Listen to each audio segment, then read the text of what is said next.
You have incredible insight looking at the transitional phases of not just our country, actually, but of humanity globally.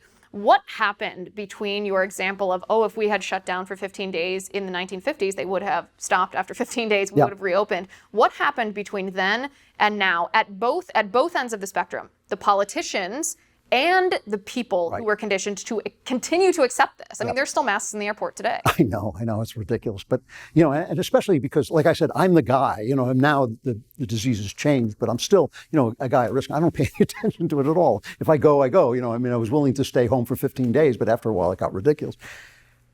It's a big difference. I was just talking about this to the kids at YAF. This is a moment. I quoted Ernest Hemingway. Ernest Hemingway said, a man goes bankrupt gradually and then suddenly. And our culture has collapsed gradually and then suddenly. So it was collapsing certainly from the late 1960s, all through the 70s and 80s. But because of Ronald Reagan, it kind of recongealed. And now it has really suffered a tremendous collapse. And what I mean by that is there is no parent class, there's no establishment saying, look, we may be a little fusty, we may be a little old-fashioned, but you call women ma'am, you call older men sir, you wear a tie when you go out and you act like a lady. Here's how you act like a lady. You say the Pledge of Allegiance, you say the Lord's Prayer. There's no one to do that because they're all so afraid of being called old or irrelevant or out of touch. They're all so afraid of not being hip that they have given away the most important thing they have, which is their jobs as elders in our community.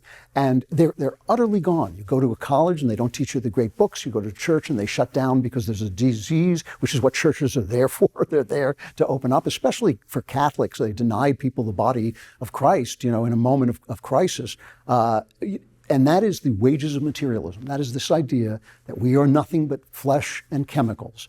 And therefore, we can change our flesh and chemicals. I can change my flesh, my chemicals, and become a girl if I want. I can take a pill and be happy, and then that's real happiness. All of our ideas that are, interestingly enough, come from a science that's out of date. They're extrapolated from the science of the 19th century. And people said, well, look, it looks like everything's going to turn out to be mechanical. But that's not what's happened at all. Science has turned out to be much more mysterious. And so I'm hoping this tide will recede. If it doesn't recede, our society can't continue to stand because our society and all societies ultimately are based on spiritual ideas. So the root of it is godlessness? It's godlessness, yeah. I mean, it's godlessness and taken to its extreme, which is not only is there no great spirit, but even we don't have spirits. We're just like machines that turn on for a little while at random and then shut down at the end. And you cannot have a society built on that. It will not work. It will be a society like the Matrix. It'll be a society of machines.